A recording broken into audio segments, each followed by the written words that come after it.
Assalamu alaikum students, I hope you all are fine. I'm your computer teacher and welcome to your online class.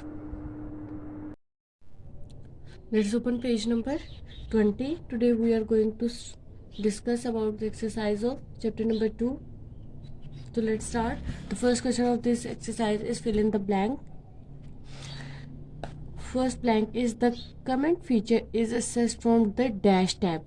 हम comment feature को किस tab से assess करते हैं? तो हमने जब ये चैप्टर स्टार्ट किया था वहाँ देखते हैं जी हमने ये कहाँ से असेस किया था।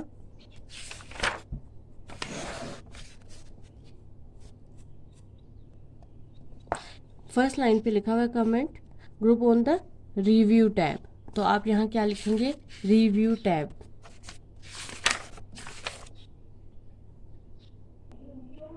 लिख लिया आपने रिव्यू टैब।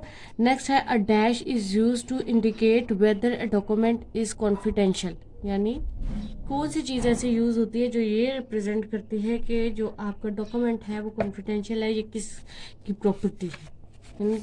तो वो चीज़ क्या चीज़ करती है? Water mark. वाटर मार्क आपको बताती है कि जैसे मैंने आपको एक एग्जांपल दी थी, जैसे बोर्ड के एग्ज़ाम जो होते हैं उनके पीछे एक लाइटर शेड में एक वाटर मार्क रिप्रेजेंट हो रहा होता है, तो वो क्या, ये उन्हीं की कॉन्फिडेंशियल यानी उन्हीं की प्रॉपर्टी है, ये चीज़ वो करता है। तो यहाँ पे क्या आएगा? Water mark.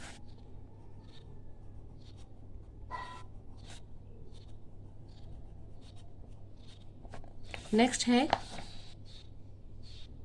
the dash option is used to make all table columns of equal weight, यानी कौन सा ऐसा ऑप्शन है जो हम टेबल क्रिएट करते हैं उसके तमाम कॉलम्स की विड्थ को एक जैसा रखता है। तो जब हमने इंसर्टिंग टेबल पढ़ा था तो इसमें हमने ये चीज़ पढ़ी थी, फिक्स्ड कॉलम विड्थ जो थी वो क्या करती है? सेम विड्थ हर एक कॉलम को अलाउ करती है, तो फिक्स कॉलम विथ आएगा यहाँ पे। तो यहाँ मैंने लिख लिया फिक्स कॉलम विथ। नेक्स्ट क्या है? The split cells feature is access from the dash tab. हम स्प्लिट फीचर्स कहाँ से असेस करते हैं अगर हमने सेल्स को स्प्लिट करना हो?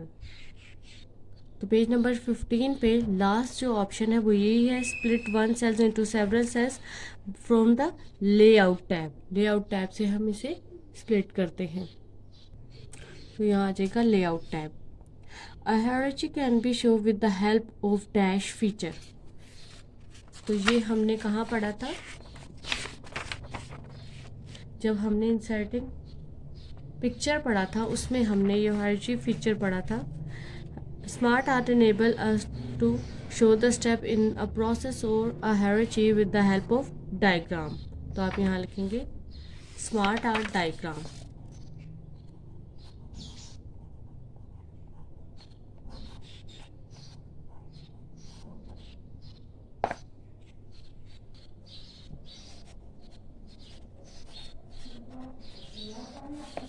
नेक्स्ट क्या है? बी पार्ट में state whether the following statement are true और false, rewrite the statement to make them true. आपने सबसे पहले ये देखना है कि जो गिवन स्टेटमेंट है वो ट्रू है या फॉल्स है, और जो आपकी ट्रू स्टेटमेंट नहीं है उसको आपने ट्रू करना है। A comment cannot be deleted once it has been created, कि कमेंट हम डिलीट नहीं कर सकते जब हम एक दफ़ा क्रिएट कर लें, तो ये है रॉन्ग। हम तो उसे डिलीट कर सकते हैं, तो आप लिखेंगे री राइट करते हुए a comment can be deleted once it has been created. Next क्या है? नेक्स्ट है a water mark should be lighter in shade than text. तो बिल्कुल ठीक बात लिखी हुई है, क्योंकि वाटर मार्क अगर शेड में लाइटर होगा तभी वो टेक्स्ट को इंटरफेयर नहीं करेगा, तो यहाँ आ जाएगा ट्रू। नेक्स्ट है only text can be inserted as a water mark. No, ये रॉन्ग स्टेटमेंट लिखी हुई है। आप इसको रीराइट करेंगे both text and pics can be inserted as watermark, यानी pictures, text and pictures can be inserted as a watermark. हमने कहा था ना, अगर हमने टेक्स्ट लगाना है तो हम टेक्स्ट पे क्लिक करेंगे, और अगर हम कोई पिक्चर लगाना चाहते हैं तो हम पिक्चर वाटरमार्क पे क्लिक करेंगे। नेक्स्ट क्या है? Clip art consist of lines and arrows. कि क्लिप आर्ट जो है वो हमारा लाइंस और एरोज पे कंसिस्ट करता है। तो यहाँ देखते हैं clip art allow us to select the picture from the set of art. तो ये क्या है, ये रॉन्ग स्टेटमेंट लिखी हुई है, क्योंकि जो लाइंस और एरोज हैं वो शेप्स में होते हैं। नेक्स्ट है merge cell is use to divide a cell into two, यानी मर्ज सेल्स को डिवाइड करता है टू में, नहीं, मर्ज सेल तो सेल को कंबाइन करता है एक सेल में, टू सेल्स को कंबाइन करता है, स्प्लिट सेल्स डिवाइड करता है। तो ये क्या है, रॉन्ग स्टेटमेंट है। आप लिखेंगे merge cell is use to combine cells into one. Next चलते हैं, select the correct option for each question. हमारे पास 4 पॉसिबल सिचुएशन है, गिवन है, आंसर है, उनमें से कोई एक हमने सिलेक्ट करना है बेस्ट आंसर, जो इसका करेक्ट आंसर होगा। The features to create table is found on the dash tab. Table हम कहाँ से क्रिएट करते हैं, कौन से टैब से? फर्स्ट है हमारे पास the feature to create table is found on the dash tab. तो टेबल कौन से टैब से मिलता है? Select the table from the table group on the insert tab. तो आप यहाँ पे क्या लिखेंगे? Insert tab, option number B. The dash feature is use to make table occupy the same column document with. तो ऐसा कौन सा ऑप्शन था हमारे पास? एक फिक्स था, ऑटो फिक्स था, और ऑटो फिक्स टू विंडो था। तो हम ये वाला जो ऑप्शन है auto fix to window to make the table occupy with of the document, तो हम लिखेंगे यहाँ पे auto fit to window, option number C. Third क्या है? Draft ASAP and confidential और टाइप ऑफ डैश। तो ये टाइप है वाटर मार्क की। नेक्स्ट पेज पे मूव करें। To delete a row we need to go to the dash group. एक रो को डिलीट करने के लिए हमें क्या करना है? हमने टेबल्स पे जाना है, मर्ज पे, अलाइनमेंट पे, या रो एंड कॉलम्स में? तो जब हमने फॉर्मेटिंग पढ़ी थी, to you can delete a row or column by clicking delete from the row and column group. यहाँ पे रो एंड कॉलम ग्रुप्स में the option for aligning the table on the document are found on the dash tab. Alignment करनी है हमने table की, तो वो कौन से टैब में होती है?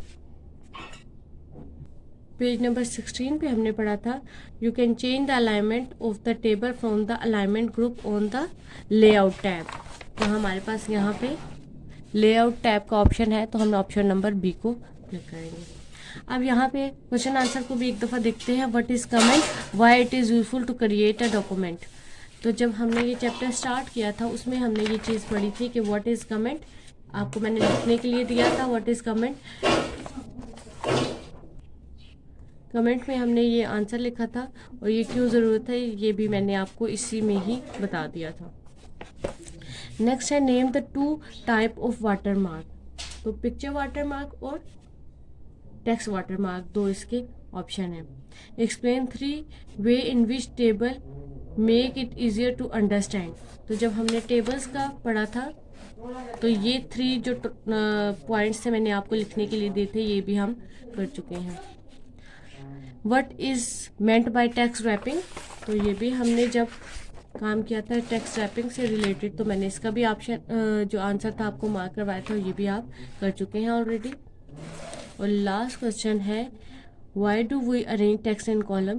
तो ये भी हमने जब टेक्स्ट इन कॉलम किया था उसमें आपने कर लिया। तो इस तरह आपका चैप्टर नंबर 2 कंप्लीट हो गया। आई होप कि आज आप अपना सारा काम कंप्लीट करके चैप्टर नंबर 2 को कंप्लीट करेंगे। थैंक यू स्टूडेंट, अल्लाह हाफिज़।